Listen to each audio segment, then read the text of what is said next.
తెలిసిన చావని ఒక రాక్షసుడు ఉన్నాడని రాముడు సీత లక్ష్మణుడు వనవాస సమయంలో అడవిలో ప్రయాణం చేస్తున్నారు. ఆ అడవి నిశ్శబ్దంగా భయానకంగా ఉంది.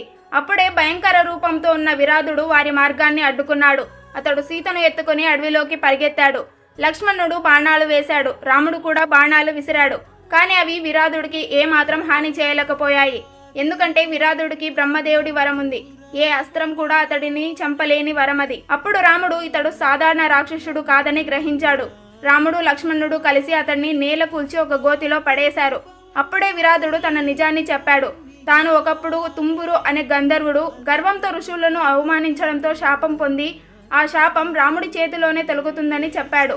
విరాధుడి మాటలు విన్న రాముడు కరుణ చూపించాడు. నీ శాపం ఇప్పుడు ముగుస్తుంది. ఇది శిక్ష కాదు, విముక్తి అన్నాడు. రాముడు విరాధుడిని గోతిలో పాతిపెట్టగానే అతడు దివ్య గంధర్వ రూపంతో ఆకాశానికి వెళ్ళిపోయాడు. రాముడిని నమస్కరించి నీ వనవాసం లోకానికి ధర్మ మార్గం అని అన్నాడు.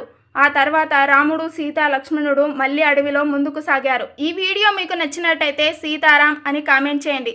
Thank you for watching. Do subscribe.